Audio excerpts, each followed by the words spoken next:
Bonjour à tous.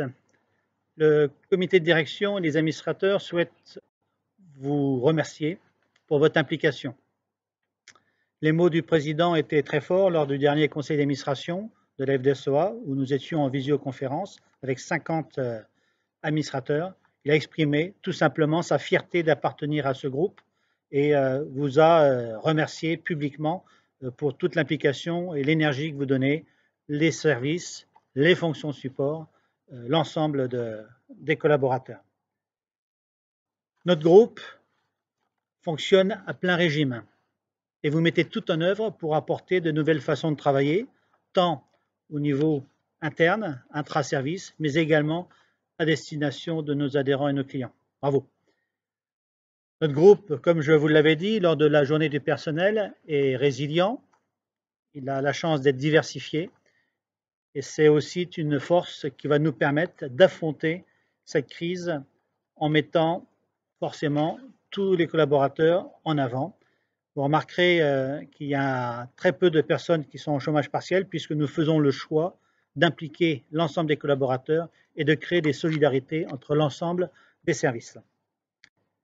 Un groupe, comme je l'ai mis sur mes notes, n'est pas qu'un ensemble d'entités, de services, de collaborateurs.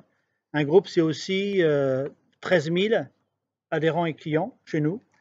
Et donc, c'est important pour nous de profiter de ces moments de réflexion, de ce moment de webinar, pour prendre du temps avec eux et voir quel type de relation nous pouvons entretenir pour mieux communiquer dans un contexte difficile. Pourquoi? Vous, collaborateurs, vous avez effectivement un peu de stress et de tension. Moi, c'est pareil, je le vis également. Mais vous imaginez également que nos adhérents, qui vivent également cette même situation, peuvent avoir des situations très compliquées au niveau de la gestion de leur entreprise, problèmes de trésorerie, des craintes sur l'avenir de leur entreprise, tout simplement de leur emploi. Donc ce contexte peut apporter effectivement des difficultés de relations, de tensions, de stress qu'il va falloir gérer, appréhender et sur lesquels nous devons donc apporter les meilleurs leviers. Donc je remercie votre compréhension par rapport à ce sujet-là, qui est nouveau. C'est des points que nous connaissions dans certains dispositifs, quand les gens étaient très en difficulté. Nous en avons accompagné avec le dispositif Réagir. Mais il est clair qu'aujourd'hui, c'est une problématique qui est, on va dire, plus massive et sur laquelle il va falloir être vigilant. Vigilant, bien sûr, pour vous, mais également pour accompagner nos chefs d'entreprise.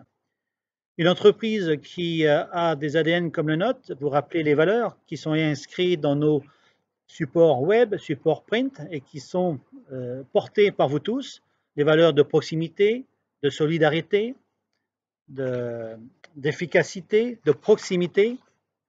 Toutes ces valeurs qui nous animent, aujourd'hui, on va pouvoir les mettre en œuvre de façon non opportune puisque ça fait partie de notre façon de travailler, ça fait partie de notre ADN. Je considère enfin que les entreprises qui arriveront à accompagner leurs adhérents et leurs clients, voire à les impliquer dans la résolution de difficultés que nous pourrons avoir, seront les entreprises demain qui réussiront. J'ai complètement confiance dans votre implication, dans votre dynamique collective, managers, collaborateurs, nous tous, avec nos élus. On va faire en sorte de relever ce challenge, ce défi. Et puis, je compte sur Stella. Merci à Franck et également à Valérie pour nous aider à appréhender, à maîtriser différents leviers pour qu'on soit le plus pertinent possible, le plus efficace pour accompagner tout simplement nos chefs d'entreprise qui sont le pilier de la force de notre groupe. Voilà. Je vous remercie et puis je vous souhaite bon webinaire et bonne formation. Bonjour à toutes et à tous, je suis Stella, consultante en RH et management. Aujourd'hui, et encore plus qu'hier, l'abréviation RH correspond à relations humaines. Mon intervention se veut apolitique, non économique, mais essentiellement orientée vers les relations complexes entre les personnes et particulièrement dans ce contexte aujourd'hui. Depuis quelques semaines, nous faisons juste le constat qu'il est parfois difficile de surmonter la peur, le stress, l'anxiété, notamment dans nos relations. C'est avec beaucoup d'humilité et sans aucune prétention que je vais essayer de vous communiquer quelques outils et vous rappeler que nous sommes tous différents, c'est le charme de l'être humain. Si l'on parle de post-confinement, c'est d'une part qu'il y a eu confinement et d'autre part qu'on n'en sort pas indemne. Enfin, cela dépend de nouveau des personnes et du cadre dans lequel ces personnes ont pu faire ce confinement. Certains l'ont plus subi et d'autres ont pu l'optimiser. Mais surtout, comment nous avons reçu l'information en urgence du confinement, ce qui nous permettra sans doute de mieux comprendre notre anxiété et de la gérer. Petit feedback. Face à l'épidémie du Covid-19, le passage obligé a été rapide au confinement. Les scientifiques et les médecins parlent d'un conditionnement de peur.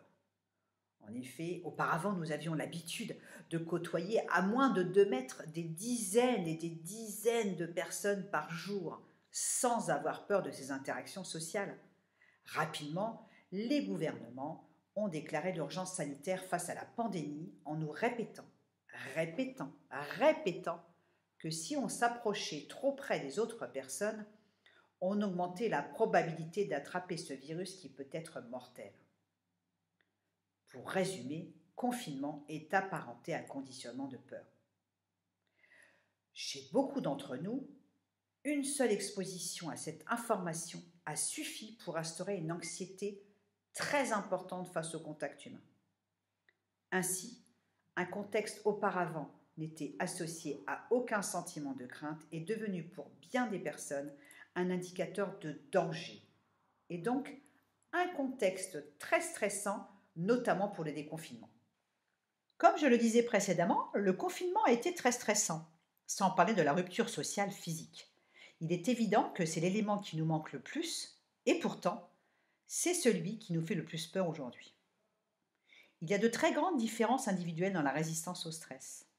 Certaines personnes sont très résistantes, tandis que d'autres le sont moins, pour différentes raisons. Notre éducation, notre passé, notre vulnérabilité, pour nous et pour nos proches.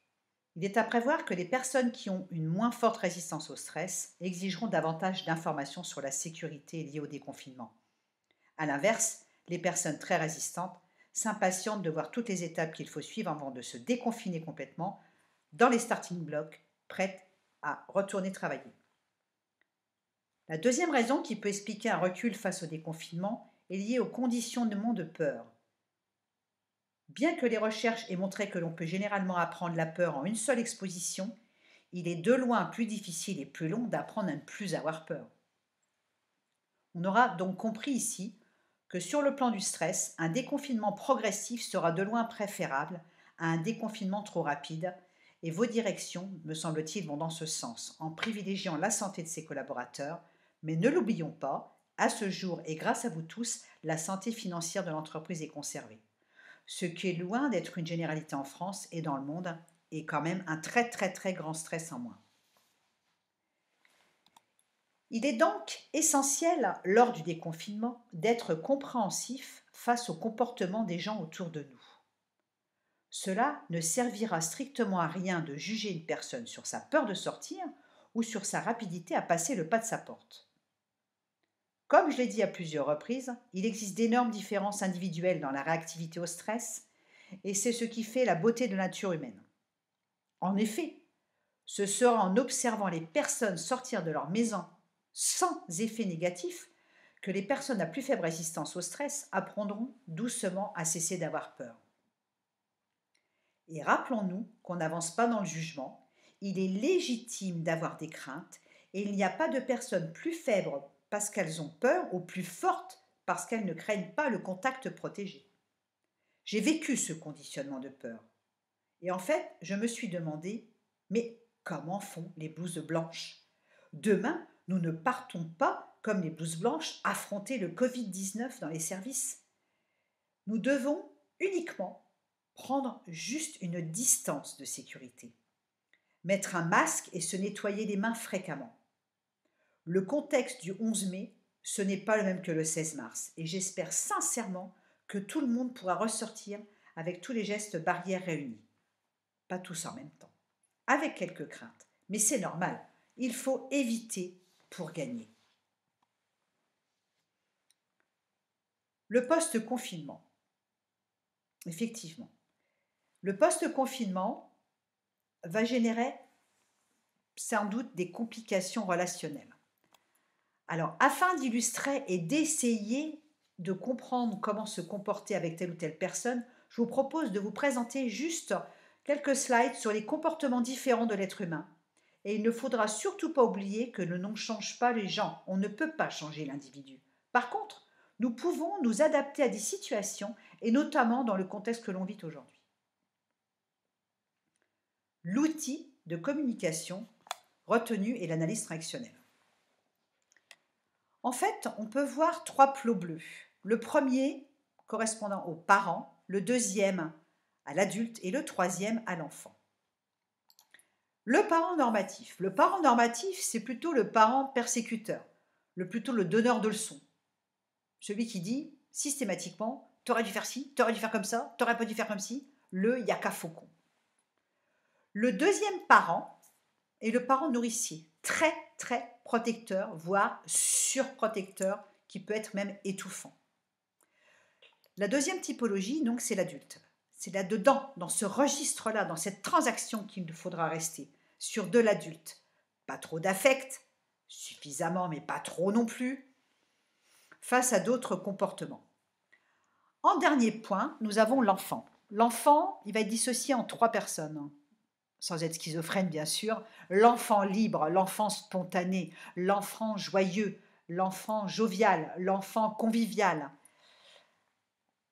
Et dans cet enfant, on peut avoir retrouvé donc l'enfant adapté soumis, qui lui par contre va rester complètement introverti, n'osera pas communiquer ses craintes ni sa peur. A contrario, l'enfant adapté rebelle, alors lui, peut être très spontané, voire même agressif. Afin d'illustrer en fait ces comportements, je vais vous proposer donc des exemples plutôt internes à votre groupe dans un premier temps, entre collègues, entre collaborateurs, avec vos managers. Et dans un deuxième temps, lorsqu'on abordera la thématique gestion de conflit avec un nouvel outil, je l'illustrerai avec des exemples face à des clients ou des adhérents. Là, on prend par exemple le collègue avec son collègue, qui aurait plutôt un comportement d'enfant libre. C'est mon anniversaire, vendredi 15 prochain, mai prochain. Tu restes boire une coupe de champagne en fin d'après-midi? Réponse en adulte. J'ai pas très envie en fait. Alors, réponse. Écoute, je ne suis pas encore prêt, mais je sais que tu vas me comprendre si tu m'apprécies. Autre illustration. Un manager face à son collaborateur. Pourquoi je dis face? Parce que là, je vais le mettre plutôt dans un registre parent normatif. Toutes les sécurités sont là. Tu n'as aucune raison d'avoir peur, voyons. Spontanément, c'est une déformation professionnelle. Je vais formuler plutôt en adulte et en management collaborateur, sans vous donner la bonne réponse dans un deuxième temps au niveau du collaborateur. Écoute, je comprends que tu puisses avoir des craintes. Nous essayons de mettre en place tous les gestes barrières afin que nous puissions travailler en sécurité. Qu'est-ce qui te rassurait? N'hésite pas, je t'écoute. Propose, donne-moi des solutions et propose-nous d'autres solutions. Ça pourrait être mieux d'être dans ce registre-là en tant que manager. Après, qu'est-ce que je répondrai à ce manager qui est plutôt parent normatif en tant que collaborateur dans l'adulte? Tu n'as sans doute pas peur, mais accorde-moi un peu de temps à m'adapter à ces nouvelles dispositions face au post-Covid. Maintenant, prenez l'exemple d'un collaborateur avec son manager lors d'une discussion. Le collaborateur serait plutôt dans une formulation enfant rebelle. Écoute, je suis commercial et j'ai besoin de sortir. Par contre, je ne mets pas de masque. C'est pas pour moi. J'ai 30 ans. Je ne suis pas vulnérable. Là, vous êtes manager. Face à cette typologie d'individu, avec votre collaborateur, comment pourriez-vous répondre? Restez adulte, surtout pas persécuteur, ni donneur de leçons. Bon, je peux entendre que tu es en cage depuis bientôt 2 mois. Cependant, mettre un masque, tu sais, aussi bien que moi, que ce n'est pas uniquement pour te protéger, mais surtout pour protéger l'autre.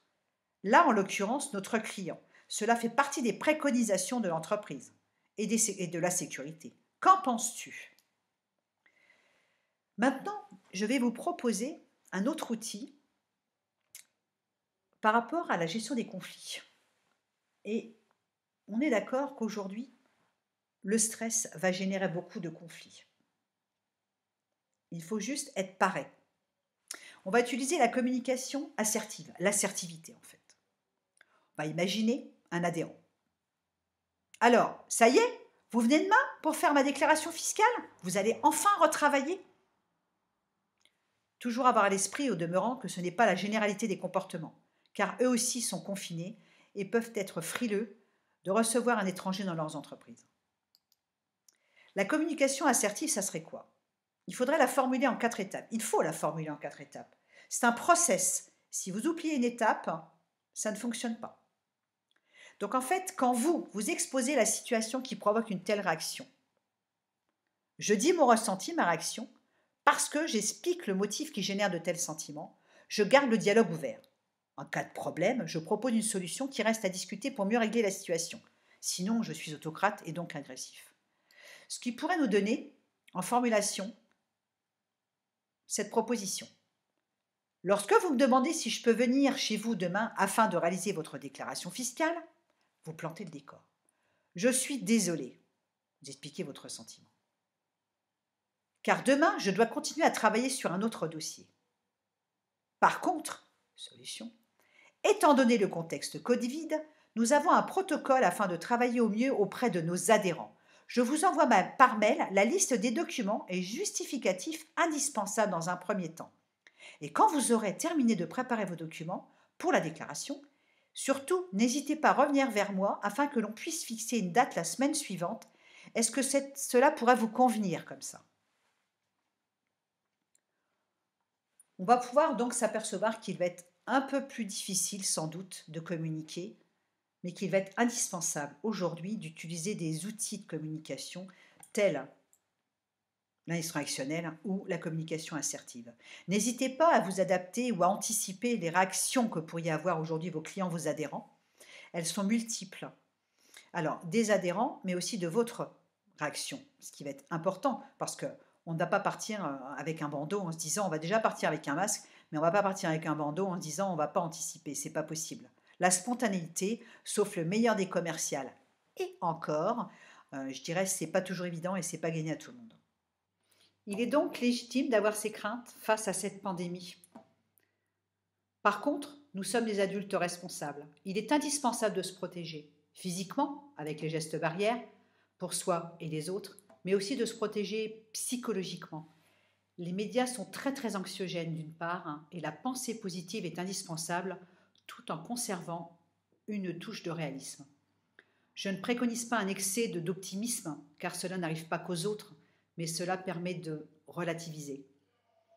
Les mots protection et civisme sont juste de rigueur. Votre directeur, Christophe, a rappelé en préambule la culture du groupe, la solidarité, la proximité, l'efficacité, les compétences de tous les collaborateurs. C'est la force du groupe, c'est indéniable. Sans doute que vous allez construire des organisations différentes. Et vos clients, les chefs d'entreprise, adhérents, agriculteurs et viticulteurs, et tous les autres vont comprendre qu'il est indispensable de communiquer et de bien communiquer sans juger, sans interpréter et accepter la différence sans agressivité. Aujourd'hui, et malgré le confinement, votre travail est resté un travail de qualité et les relations sont maintenues et restent qualitatives. Les résultats sont probants et l'essentiel est effectué. On ne peut pas faire de la surqualité dans cette période de crise Covid-19. Et tous les managers seront d'accord avec moi. Rassurons-nous, cette situation ne va pas durer des années. Et j'espère sincèrement que nous avons fait le plus difficile.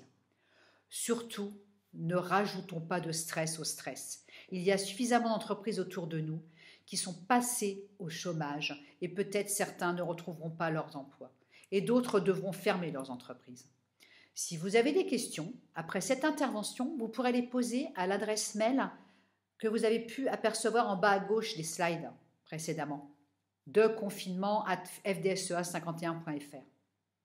Alors j'ai envie de vous dire, à vos masques, prêts, sortez protégés, mais doucement. Mais en tous les cas, Les effets psychologiques, la peur, le stress, peuvent être plus destructeurs qu'on le pense et très contaminants également. Je vous souhaite à toutes et à tous un excellent post-confinement progressif et non pas un post-Covid, car ce n'est pas demain, mais après-demain que nous nous retrouverons. Bonne journée, au revoir.